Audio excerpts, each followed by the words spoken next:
माई के कृपा भइल किया के थी अब मंच पर ब्यासी करता रहे खेसारी यादव के माई की कृपा भइल बढ़िया कहनी ठीक कहनी है। अच्छा रउआ पर काहे नहीं खे माई की कृपा भइल अब होले टमाटर के खेत गोरो जाके माई की कृपा हो जाते रउआ खेसारी ऐसा हीरो बन जाती बाकी रउआ बढ़िया भाव ना कइनी हो ना ढोड़ी में खाली बियर घर नहीं हो तो उससे हीरो ना बनब ना विलनो ना बनब ना जी खेसारी कांटे से खोदवा दिल रहन ढोड़ी में हां रउआ उंगली से खोदवा लेती तब ले हीरो अच्छा है समेना के चोपे से खोदवा देते हीरो बन जाए तनी खड़ा हो जय हो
मेरी स्वीटी है स्वीटी ये हमारा बूढ़ा कबूतर के बूढ़ी कबूतरी पिंकी है मिस पूजा पूजा आपका नाम मेघा या किस मेघा नाम तो बड़ा सुंदर आपका नाम पायल जी पायल किस कलर का बेंजू वाला कहे के शिकायत करता नहीं कुंवर जी अरे कितना सुंदर बेंजू वाला भाव बजवले ए बुढ़ा कबूतर शिकायत करने चले हैं हाँ बताए महाराज कि 2 दिन पहले फोन प्रोग्राम रहल त बजावत कि हम बनी दुख में हमर माल बिया उख में कहे के चाहिए तो एकर माल बिया उख में ई बिया दुख में हां रउआ काहे बनी हुक में ए मर्द पगलाए वाला बड़ा की पगला गइल बा एकरे नाम कितना सुंदर बजौनी बनया है माई सिटियों न डोले हो तोनी बनवा ना माई मोरे लावेलु बसरवा हो तोनी बनवा कितना सुंदर बा भोजपुरी के मतलब यही बात सिमरन गाई तो भक्ति ले बेंजुला भरे इन के हम गावता ने सुमिरन ना कोनो सिंगार रस बजा दे हां कि हो वाला फील दो मुड़ी धक छील दो बचल बाटे माल जवन होनी है उझील दो लोग कही कि ब्यासवा ठीक बारे बेंजू वाला लौर लेके खेद लाइक हो गई लेकिन एहू लोग का दोष नहीं के प्रधान जी ना एहू लोग के मन भैया दोष नहीं के ना आज जैसन भोजपुरी की व्यवस्था हो गई प्रधान जी हां तैसन लोग बजावत था आज पहले के भोजपुरी में आज के भोजपुरी में यही अंतर हो गया हां पहले के भोजपुरी से सुगंध आवे आज के भोजपुरी से दुर्गंध आवे लगा हां पहले बेटी बहन मेल फीमेल लेके संगे भोजपुरी सुने लो आज के अकेले सुने में लाज लागे लागल ईयरफोन लगावे के पड़त कान में कैसन परिवर्तन हो गई ई भारत के धरती के एक समय सोना के चिड़िया से नवाजल जात रहे आज पीतर के चिड़िया कहे में लाज लागे हाय रे दैवा ई सोनवा के देश रे कहां गइले गीता गांधी जी के उपदेश रे हाय रे दैवा ई सोनवा के खोजला पकत ही मिली बाइबिल पुराण में हमरा देश के आदमी छोड़ी पंछियों रहे ज्ञान में। काग भुसुंडी कैसन रहले खगेश रे, काग भुसुंडी कैसन रहले खगेश रे, हाय रे दैवाई सोनवा के देश रे। कौआ हमरा रामायण के कथा कहे देश के। हमारी देशों में बड़ी नालंदा, मेरा मगध में नालंदा यूनिवर्सिटी, जहाँ विदेशी लोग पढ़ने आते थे। मैंने शौक से देखने गया एक दिन, खंडहर बन चुका है। हाँ ये महाराज में तो कूदा कूदी के बच्चा खेला था। हमारी देशवा में बड़ी हुए नालंदा, आज कहे बुधिया में लग गई फांदा। देखो डिग्री खाती लोग जाता विदेश रे, हाय रे दैवाई सोनवा के। लेकिन आज क्या हो गई बा, खान हो जा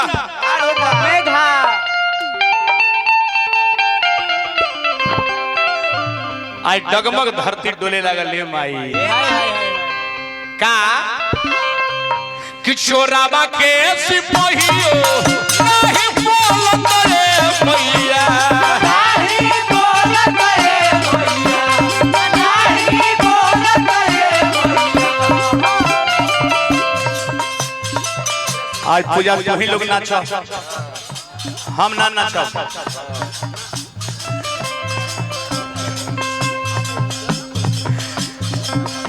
चोरावा के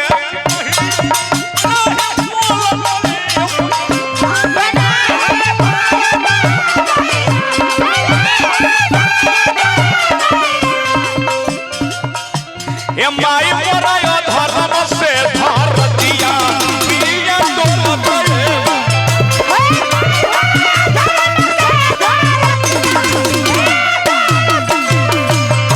माई मोरा धर्म से धर दिया पिया डोलत रे भैया।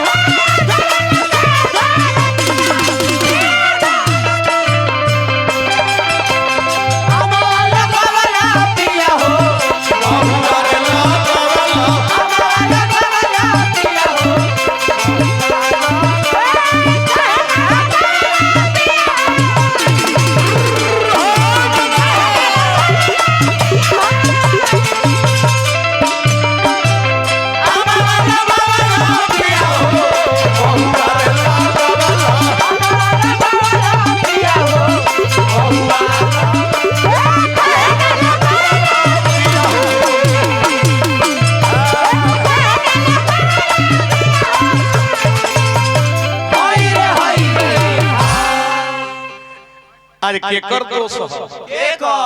आज के समयाना दोष हो,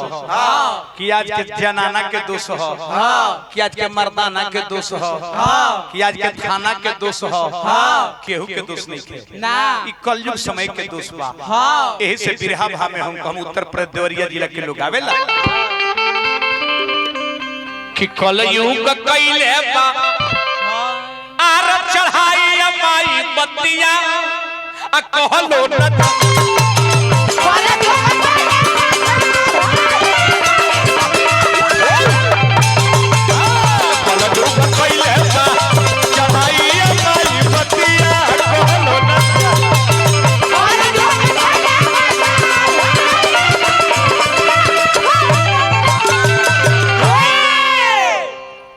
आज अबर भइले जबर अबर भइले जबर सबर आरे कतना ले करी लागे अनि बही तना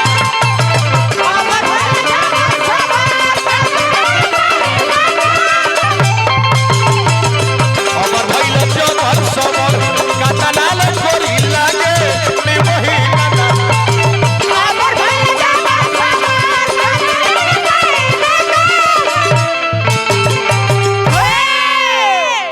देखली ना कुंवर जी के लिपस्टिक के टीका मरले। हरि राम राम। एक ताल में तन में देखब के गरम कइले बनी अब के का करी है। हां देखो टीका लगल बड़ा है, देखिए एगो काहर टीका लगल बड़ा। आज टीकवे लगा के टीकवे लगा के बठरी खोलत है भैया बठरी खोलत है भैया बठरी खोलत है भैया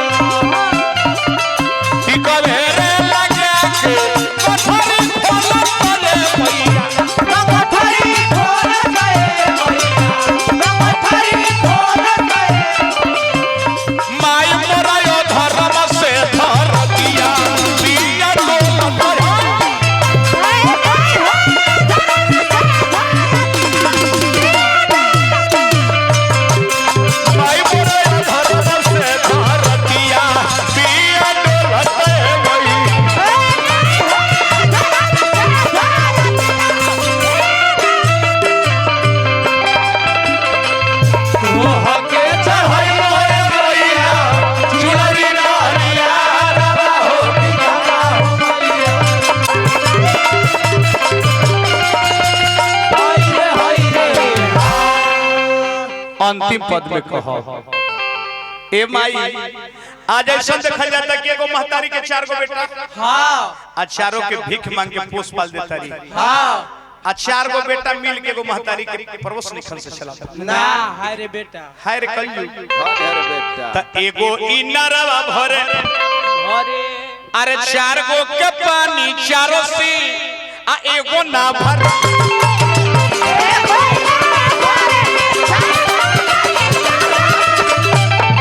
एगो ई नरवा भरे 4 गो के पानी चारों से एगो ना भर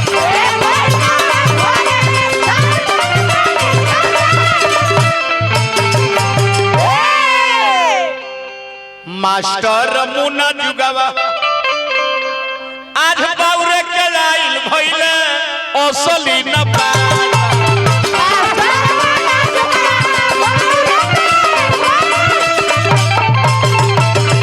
मास्टर मुना जुगावा बाउरे के लाइल भइले असली न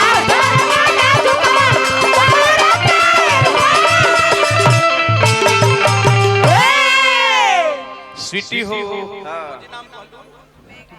मेघा जी मिजाज में आवे तो भी जवान कालू तरतौरी थिरके के चाहिए देखत कैसे है तो मेघा कि मिसरी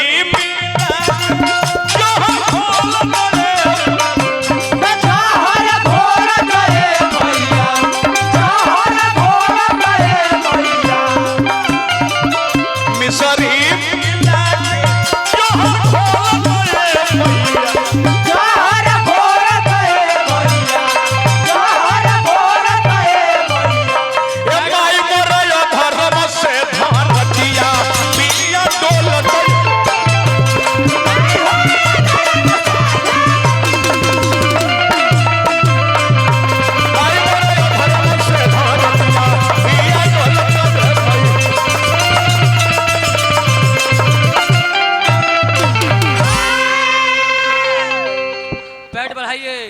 अब हनुमान जी के जय आ कुंवर जी के दियाई गावे खातिर हां काहे रोवत तनी कुंवर जी वंदना ढेर देरी तक हम ना गाई ना हंसत रही रवा हां मन पवित्र रहते एको अगरबत्ती से पूजा कर ले आ मन पवित्र ना रहते कंपनी जरा दी कोनो फायदा नहीं है ना ऐसे और देवता चित्त न धरई घरई हनुमत से ही सर्व सुख करई करई उनके नाम हनुमान है हाँ जे असंभव के संभव बना देविले हाँ उनके नाम हनुमान है हाँ जे अपना मालिक के संकट से उबार देविले हाँ उनके नाम हनुमान है हाँ जे अपना मालिक के दिखावे खातिर करेजा के फाड़ देविले नाम जनाब नथुनी साधु जी की ओर से आशीर्वाद आई हार्दिक हार्दिक प्रणाम कहे के भाव भिखारी ठाकुर भोजपुरी के विदेश तक ले गई नहीं हाँ तो वो जमाना के कवि रहनी हाँ जौन जमाना में मेहरारू अपना बलमुआ के नाम ना धरे लो ना आया तो दोसर काम हो गई हाँ पहले आज में ढेर अंतर हो गई हाँ कितना पहले भी मेहरारू नाक पर सब सेनुर करो सब पूरा मांग ले हाँ काहे खातिर बलमुआ की उम्र लंबा होके हाँ आजो छठ व्रत में देखो हाँ हिया से हिया तक टिकेला लोग हाँ अब कहाँ जमाना बदल कोई टिको था उतना तो बरसात अब तो बॉब कट कटवा के छू के अंगुरी से बूंदा देख के चाप देता रही से कि ए जे बुझ बुझी छे का कुंवर मोबाइल बैल लौकत चाहे साइड में फाड़ के टिक देता रही से कि जा जा अपना भातार के बाईपास देता रही से कि पीछे बड़ी भीड़ चलता तू साइड से निकल जनलू में गा वही भिखारी ठाकुर बोल गोले रानी बबुआ रे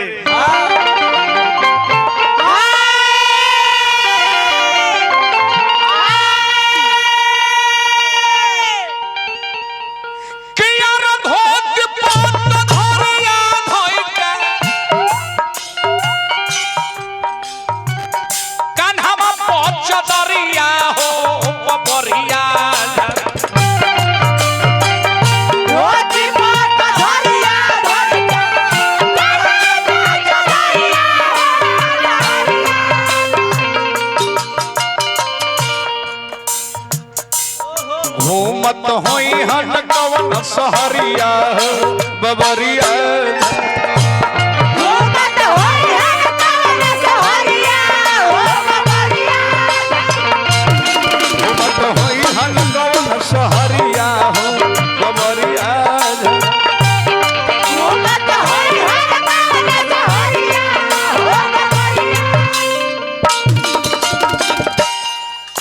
भिखारी ठाकुर गई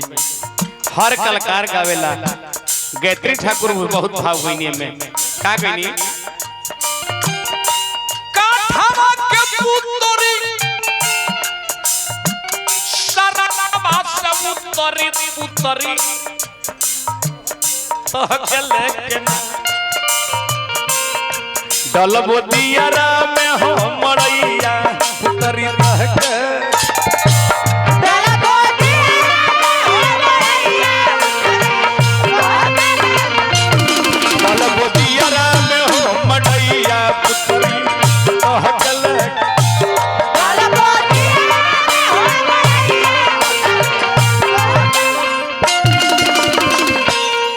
ये भाव में हम गईले हनुमान जी के 2 मिनट के भाव गायत्री बाबा से केस ना चलेला और संकट के मोचन होई ये महिमा महानामा लगा के मान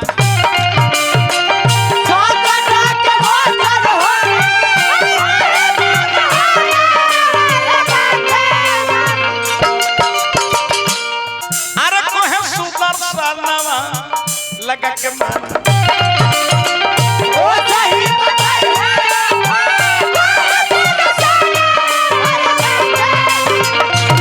बदिल बदिल हो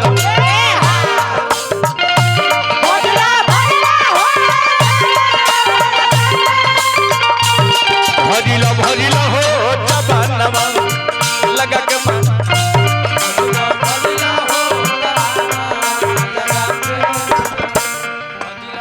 यही नाम के बोलो वंदना समापन